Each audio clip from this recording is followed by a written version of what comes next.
Good morning, everyone. My name is Ting Liu. I'm a postdoc research associate at the Center for Environment Policy at Imperial College London. And before that, I completed my PhD study at the University of Manchester. So today I will be presenting one of my PhD studies, which focuses on the classifying attitudes toward climate change risk in the UK. And how these attitudes have changed over the last decade. Why we are concerned about understanding people's attitudes toward climate change in recent years is because the UK has been actively working on reducing carbon emissions to meet its carbon budget since 2008. As many of you know, the UK aims to achieve net zero by 2050.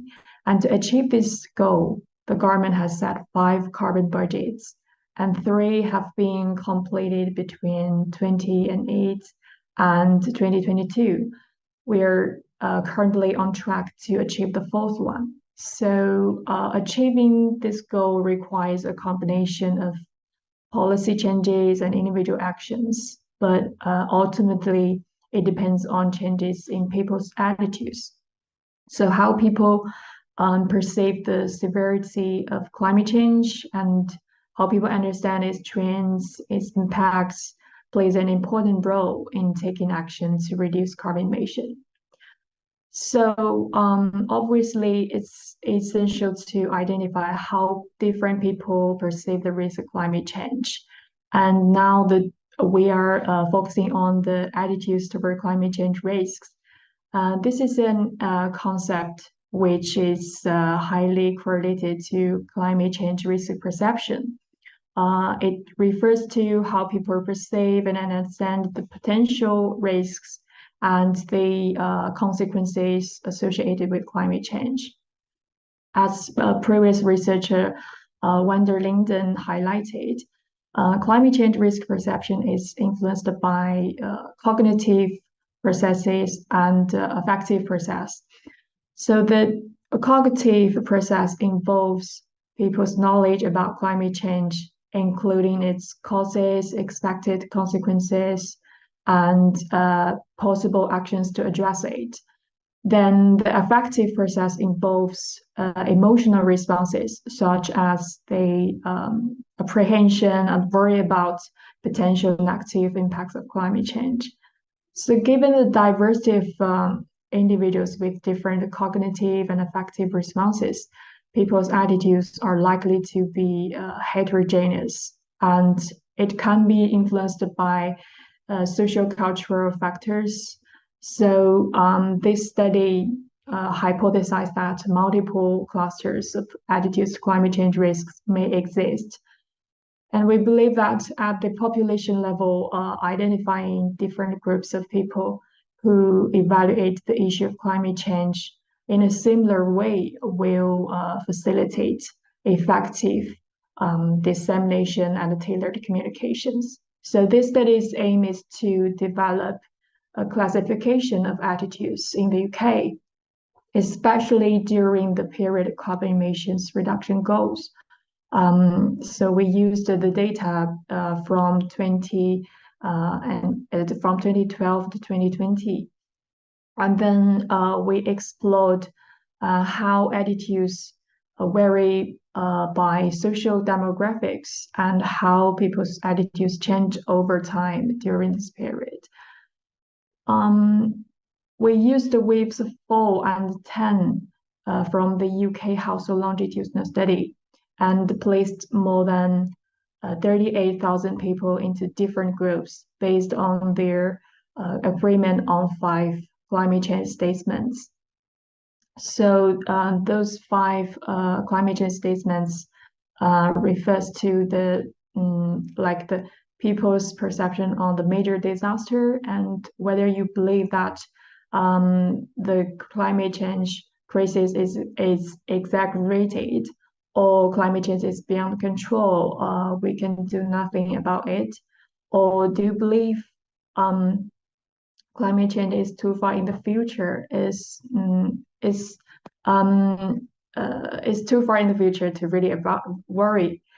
Or do you believe people in the UK will be affected within the next 30 years?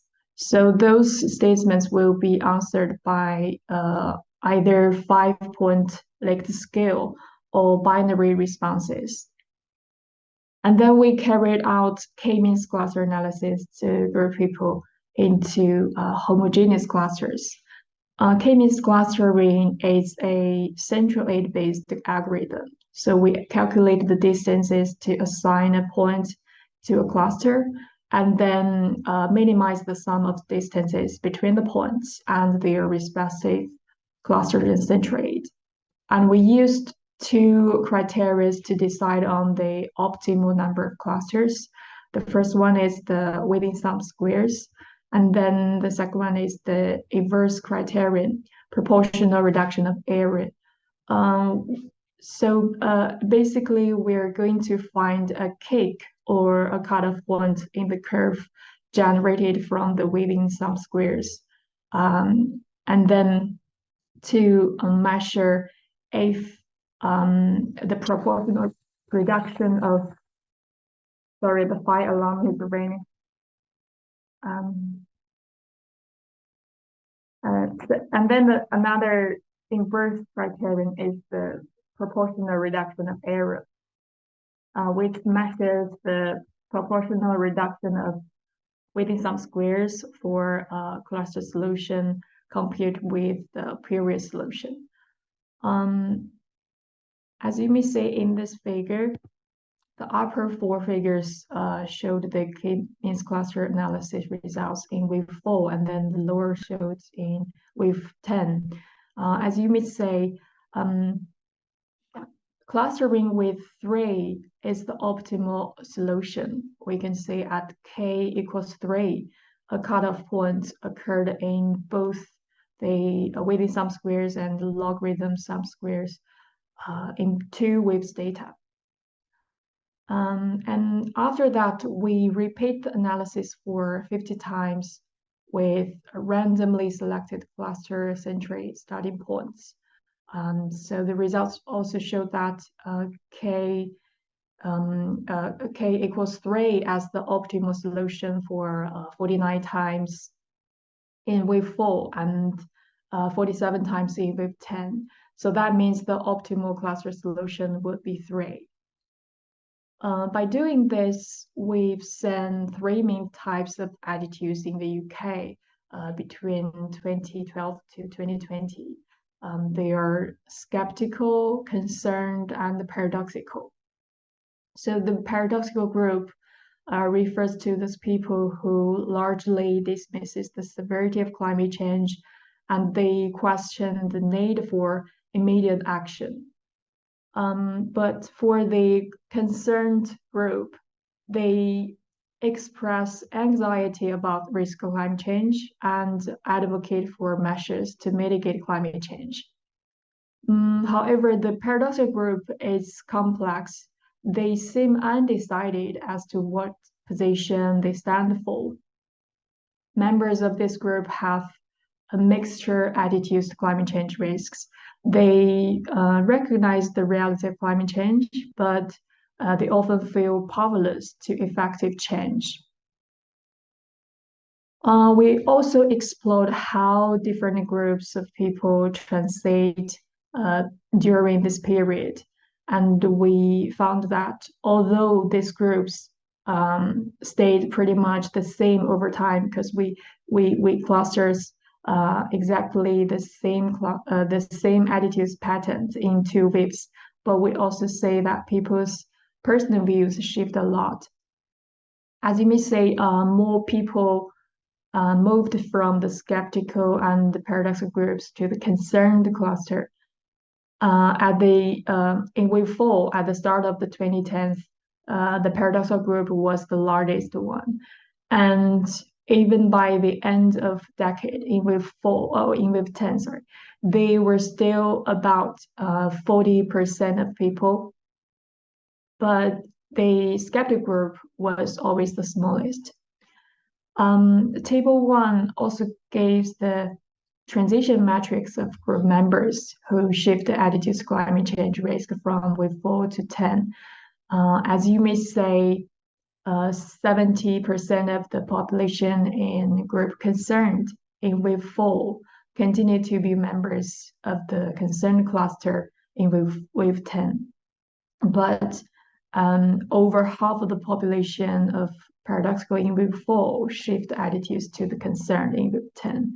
And also we can say around 1/5 people in skeptical moved to concerned in wave 10.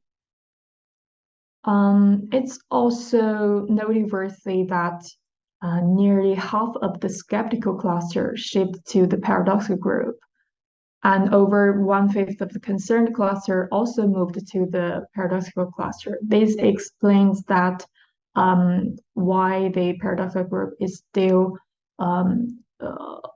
40% of the people in wave 10. We further explored how people's social demographics associated with their cluster patterns.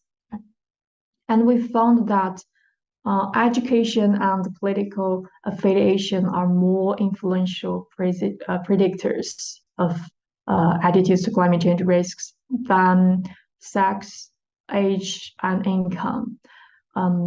Basically, the higher people's qualifications, the more likely they were to be concerned and less likely to be in the other two clusters in both waves. For the political affiliation, we found that those people who aligned with left-wing parties were at least 35% more likely in wave 4 and almost 60% in wave 10 than right-wingers to be concerned group. So we can say people's opinions about climate change during 10 years can shift over time, even though most people in the population tend to have consistent views, but individuals can have different perspectives.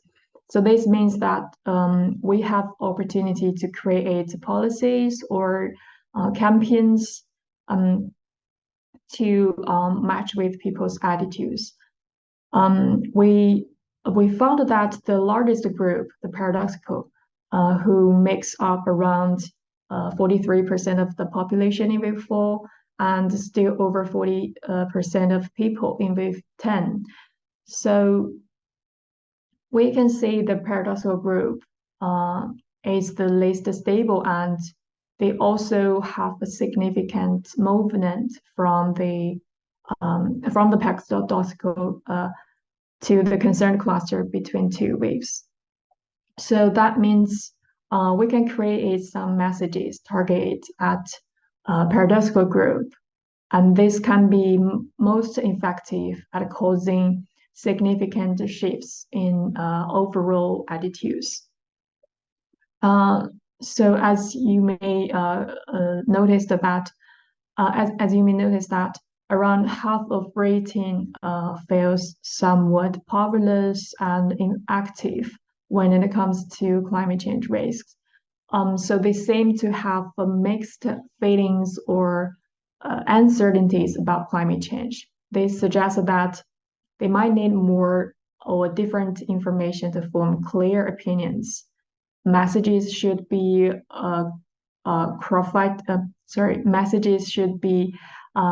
crafted to encourage them to get involved with the climate issue, even though they may feel negative about it.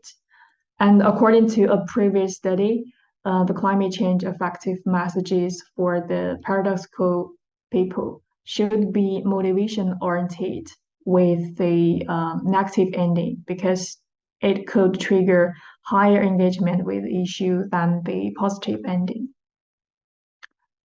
Then we also pay attention to the skeptical group to figure out their doubts of the uncertainty of climate change and skeptical about climate change.